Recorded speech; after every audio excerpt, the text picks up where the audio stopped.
You're watching Color 10 News at 10 in high definition. Thank you, thank you, thank you. I have never been prouder to stand with a tremendous group of law enforcement here. It's a night where I think we're all going to rest easy. Crowds cheered in Boston now that the manhunt for the marathon bombing suspects is over. Police say the second suspect they've been searching for all day is now in custody. The other suspect was killed earlier in the day. Good evening, I'm Melanie Chapman. Ashley and David are off tonight. Here's what you'll see on Color 10's team coverage tonight. A live update from Boston with the newest information. Also a husband and wife that used to live in Missouri. Now we're going to join CBS with coverage now from Vanita Nair. She's live in Boston. When I got here, the 19-year-old suspect is now in the hospital, listed in serious condition. About an hour after he was apprehended, President Obama took to the airwaves to address the nation. He said this closes a chapter in the story, but the investigation is still very much ongoing. In particular, what was the motive for these two men? A crowd in Watertown erupted in applause after hearing police got their man. A short time later, an ambulance left the scene, the suspect accused of the Boston Marathon bombings possibly inside. We are so grateful to be here right now. We're so grateful to bring justice and a closure to this case.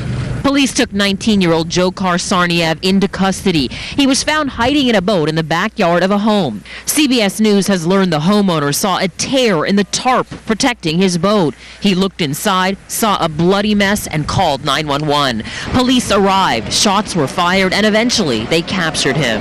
This latest break in the case came less than an hour after police lifted a ban in and around Boston. Tsarnaev is from a former Soviet republic near Chechnya. His 26-year-old brother, Tamerlan, was also a bombing suspect. He was killed in a shootout with police overnight.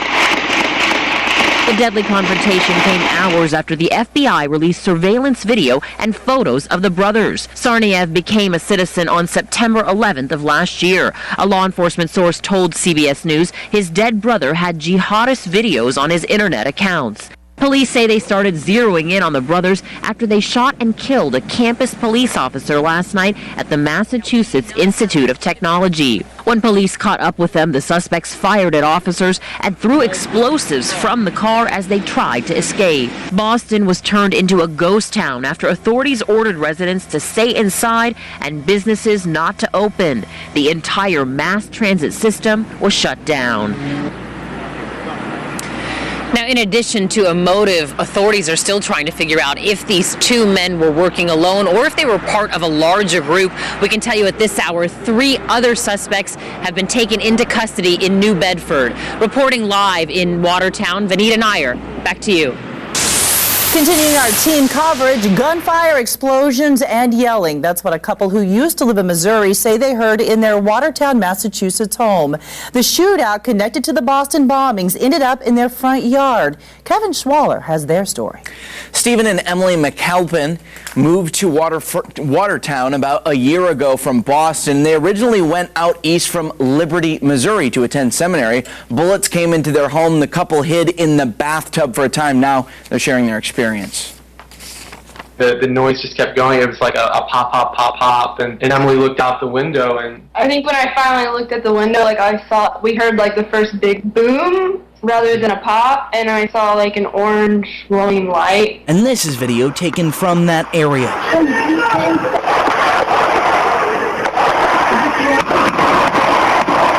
Tried to get away from those windows, and we crawled, into our kitchen area. Just as we kind of came through the hallway area, we could, just hear the gunshots getting louder and kind of thicker and closer, and there's just kind of chaos at the front of our apartment. They crawled under the kitchen table. It was starting to get really real to us how serious of a situation we were in. And I think we were both just terrified at that point. We'd been praying to God just to help us and to save us. And when it was all over, police knocked on the door. They saw the bullet holes. So we found our TV had been hit with a bullet. It had stopped it from coming into the bedroom where we'd been. That bullet had come through the wall bullets out in the front of our building, shell casings out on the street. And there's also like a shell casing on our front porch by the front door. Mm-hmm. And I guess they said that they hit our car also. Just want, I think, as many people as possible to know about our story and just even about the kind of hope that we found and are trying to share with others here during this really dark time. Now, Stephen says he and his wife kept up with information mostly through social media, the internet, loved ones, and the radio. Early today, they were still scared because they did not know what was going to happen next. All right, Kevin, thank you. Now more team coverage. Surveillance cameras played a vital role in helping law enforcement identify the suspects. While some believe these cameras can be an invasion of privacy, KOLR 10's Lindsay Klein shows the many ways surveillance systems can be helpful. Whether you're on the road, in a hallway, We've used it for years.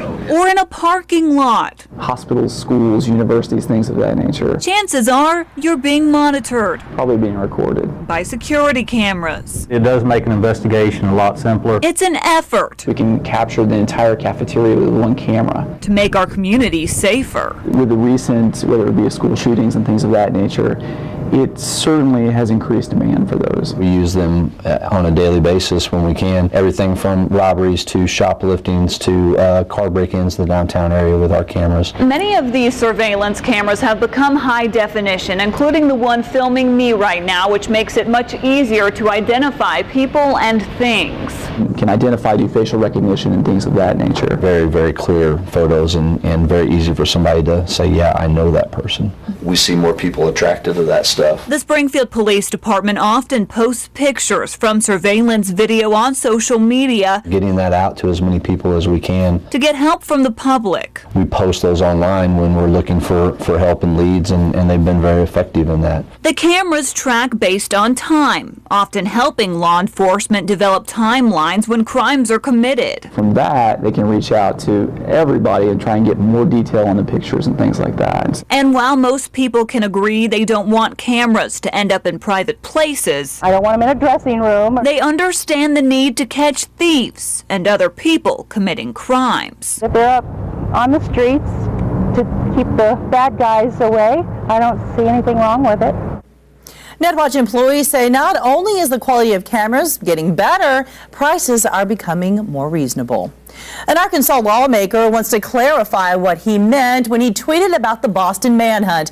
This morning, Republican State Representative Nate Bell posted on Twitter, "I wonder how many Boston liberals spent the night cowering in their homes wishing they had an AR-15 with a high-capacity magazine." Here's what Bell said later in the day. The timing of my tweet this morning was unfortunate. I was expressing what I personally would have felt had I and my family been in our home in a city where public officials had deprived us of the right to defend ourselves, and just frustrated with how I would have felt in that situation, and expressing that in 140 characters. And sometimes you don't get the full context of what you'd like to say in 140 characters, but in general, as I thought about that this morning, I was just frustrated with how I would have felt. When asked if that statement was an apology, Bell said he apologized for the timing of his tweet. Stay with KOLR 10 for continuing coverage of the Boston Marathon bombings. We'll have the newest information both on air and on our website, ozarksfirst.com. Jamie Warner is in the weather lab tonight with some good news for the weekend. Yeah, the good news is that it's going to be a lot warmer than it was today or yesterday. Now, we do have to deal with some cold overnight tonight. There is a frost advisory in effect for the entire region from midnight tonight through 8 o'clock in the morning on Saturday. We have temperatures already in the low 40s, currently 42 in Springfield. That after an afternoon high of 52 degrees, 41 in Rolla, 40 in West Plains, and probably a few spots in here already dipping into the upper 30s. Looks like areas toward Highway 63 will be the colder spot in the region with light winds and clear skies. That'll allow temperatures to get close to freezing there. Looks like about 33 here in Springfield. Skies have cleared out once again. Looks like we'll see another wave of high cloudiness come in, though, probably a little before sunrise, but generally speaking, mostly sunny for your Saturday morning.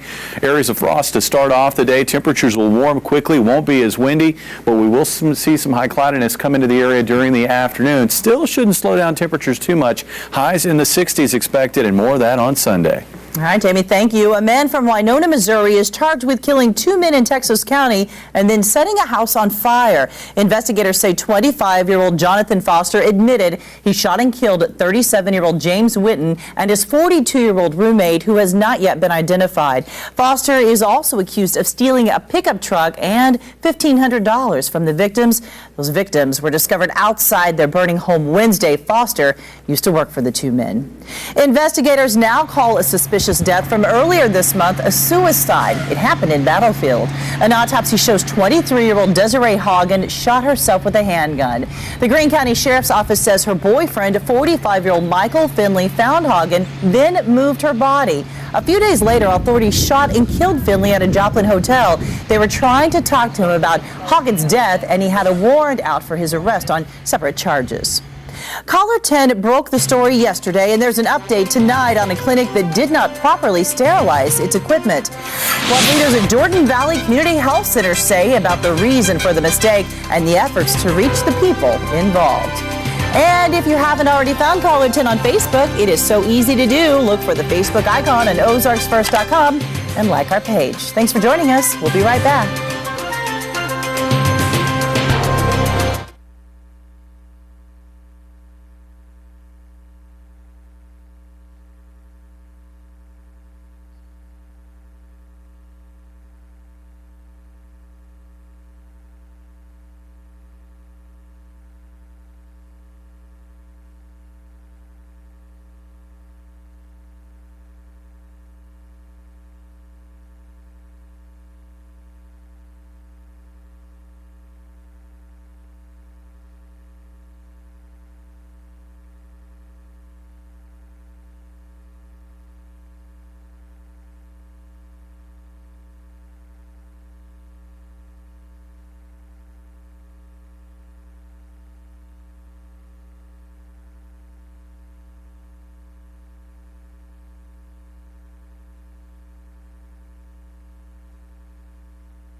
Caller 10 has new information about a dental scare we first reported yesterday. Jordan Valley Community Health Center has contacted all 3 patients potentially exposed to equipment that was not properly sterilized. Health center leaders say someone cleaned and scrubbed the dental equipment but did not put it through a steaming process. The center has also reached out to 17 potential source patients. These are people who may have received treatment with clean equipment before it was used on others. The health center is also conducting an investigation. Leaders believe this was a human error and not an equipment malfunction. In tonight's education coverage, high school seniors encouraged younger kids to stand up to bullies. Bolivar seniors held their own assembly and shared a story of a freshman who was bullied. They also shredded pieces of paper that contained hurtful words other students had heard in the hallways. The assembly closed with seniors speaking a direct message to the younger students. You know, I mean, like I said, we're not going to stop bullying, but we're trying to make it uncool. When I was a freshman, if a senior came up to me and talked about bullying, then it would go straight to my mind, open my eyes. Two guys walk in. Rated victimized. One anti-bullying website estimates about 50% of teens report being cyberbullied, and only 1 out of 10 will tell their parents. Here is my friend Jamie with a sneak peek at the weekend forecast. And Melanie, it looks like this weekend forecast is not going to be about the cold that we've seen the last couple of days. It's going to be about the warming trend. Highs in the 60s, some sunshine. It's going to feel pretty good out there, but there is another storm on the way. When it arrives, what we'll see from it, and maybe some more cold behind it, that's in your full forecast coming up.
And now weather with Color 10 News Chief Meteorologist Jamie Warner.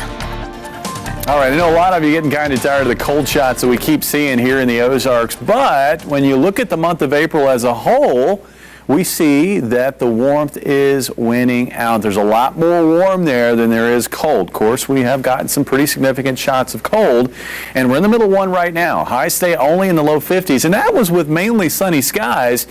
Now with mostly clear skies out there, temperatures are dropping fast, just about ready to go into the 30s in a lot of spots. And that clear skies coupled with some light winds allowing those temperatures to drop rather quickly this evening. Now the pattern across the United States, well, we've got the storm that we've dealt with the last couple of days making its way to the East Coast. It generated some more severe weather, by the way, some high winds, wind damage, even a couple of reports of tornadoes. Out west, we've got some unsettled weather, really mainly just some cloudiness, a little bit of shower activity here and there.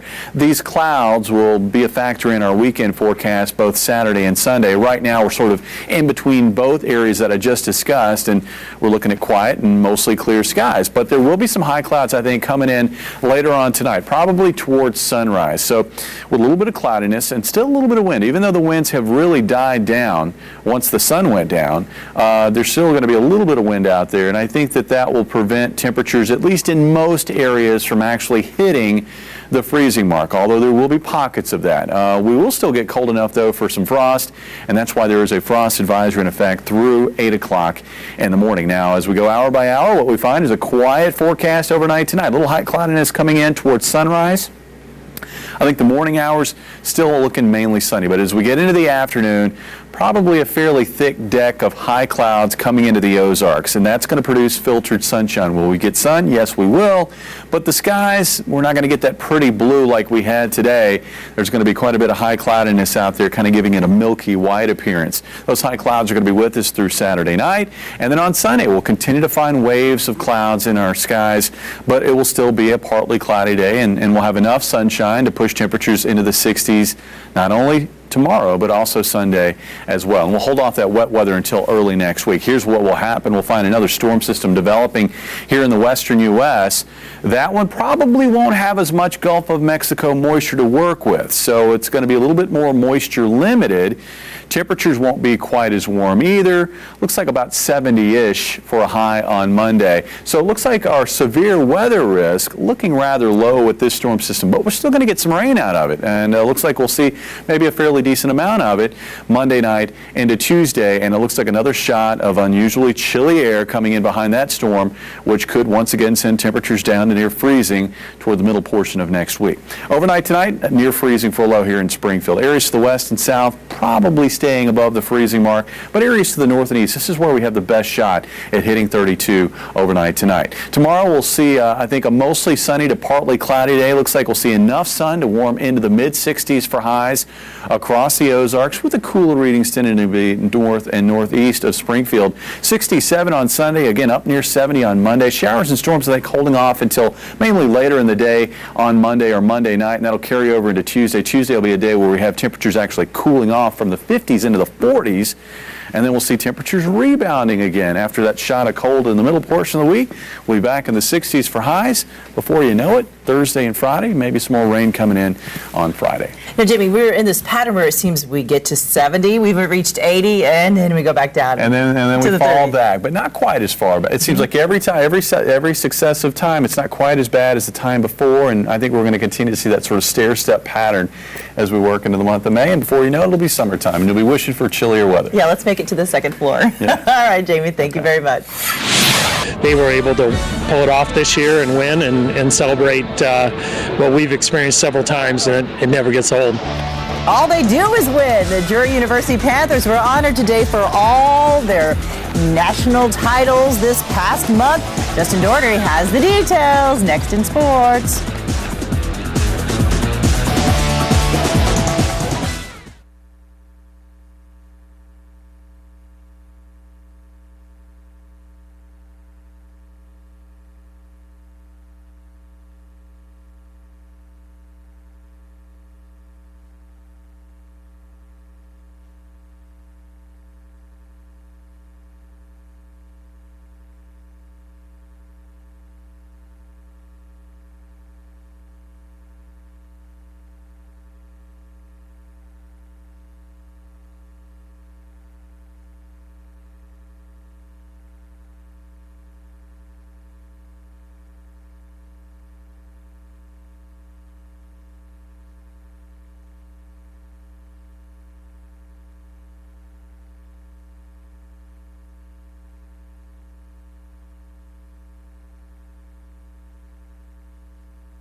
And now, the Chevy Dealer Sports Report with Justin Doherty. 30 days, 3 championships, the very reason why the city of Springfield and Drury University celebrated the school's excellence on the hardwood and in the pool with a parade. The participants in the parade were the Division II National Champion Drury basketball and swimming and diving teams. This is the first Division II National Championship in Drury basketball history. As for the men's swimming and diving program, this is the 9th consecutive national title. The women's swimming and diving team has won 4 out of the last 5 national championships, and the route of the parade took the Panthers from South and Elm through Park Central Square and ended on Drury Lane for an autograph session. Well, it's been unbelievable, the support we've gotten from the school, our fans, our alumni, and the community. It's, we're very appreciative of that, and I know our guys, we still got people here, our guys are back there signing, and it's kind of been a whirlwind the last couple of weeks. It puts into perspective what everybody wants at Drury, which is great students and winning programs. So I think it's fantastic that they were able to pull it off this year and win and celebrate what we've experienced several times, and it never gets old. Safe to say Drury has a handle on things in Division II. So in Division I, the Missouri Valley Conference has added a new member. Loyola University Chicago will be the Valley's 10th member. The school made their announcement official today in a press conference with Missouri Valley officials. Loyola will replace Creighton University, which left for the new Big East Conference last month. The Ramblers were previously members of the Horizon League and have been since 1979. The move to the Valley will be effective on July 1st. Conference officials and Loyola officials are excited about the Ramblers' new era. I think what impressed us was the leadership here at the university. Father Mike, Grace Calhoun, others in university administration. There's no question that there is an energy and a momentum here, a can-do spirit. This Missouri Valley League is one of the better leagues in terms of stability, in terms of leadership, and most of all, what was attractive to us was their respect for the student who is also an athlete, the academics as well as the intercollegiate aspect of and athletic aspect of their programs. Well, the season may be young, but the 9-6 St. Louis Cardinals are in first place in the National League Central. The Redbirds have a half-game lead over the Cincinnati Reds. So, if the Cards can hold on for just 5 more months, the division is theirs. For now, though, 1 game at a time. Cards and Phillies for Game 2 of a 4-game set. Tonight, they get Roy Halladay in the bottom of the first. John Mayberry Jr.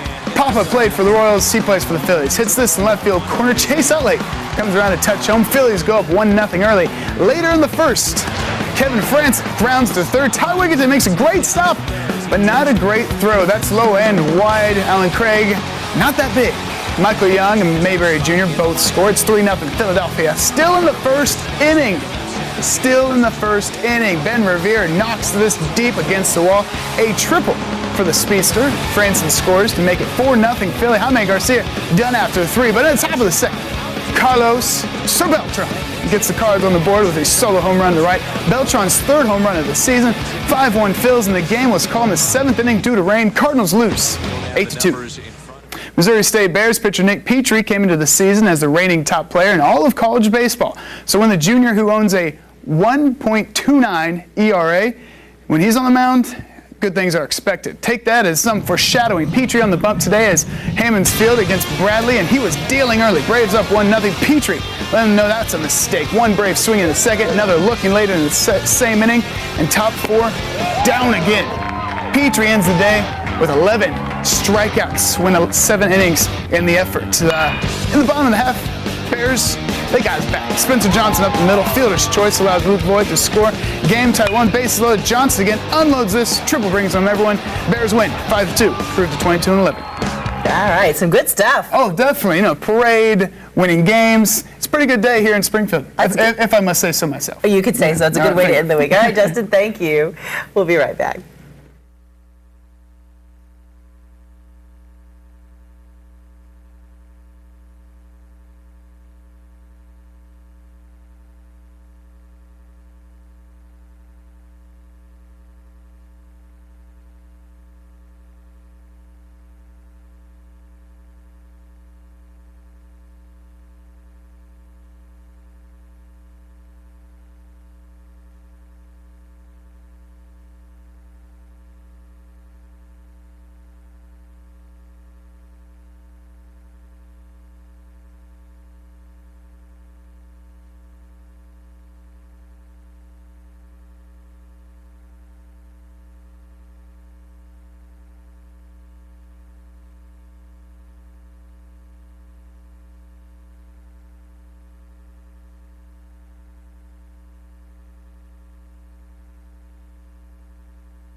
Here are tonight's winning lottery numbers.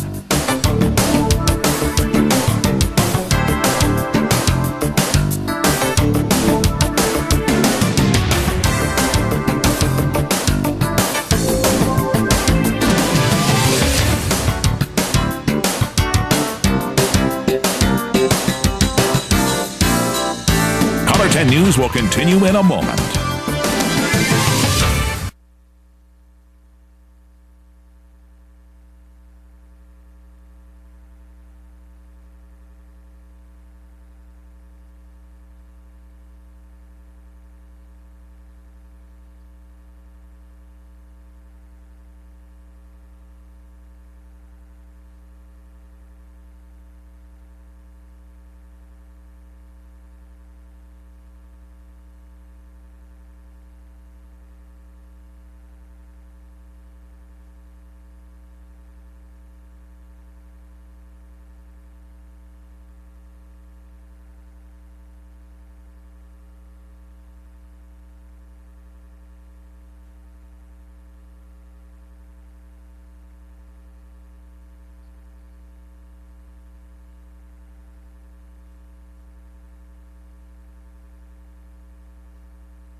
You had an update on the Royals? Yes, their game this evening was postponed because of the situation in Boston, but they will play tomorrow. The game is on. They'll play at 12:10 Central Time, and it'll just be one game. It will not be a doubleheader. The game that was canceled tonight will be made up at a later date. All right, and some decent weather this weekend. Nights will be chilly, but the afternoon's nice with highs in the 60s. Have a great weekend, everyone. Thanks for joining us. We'll see you later.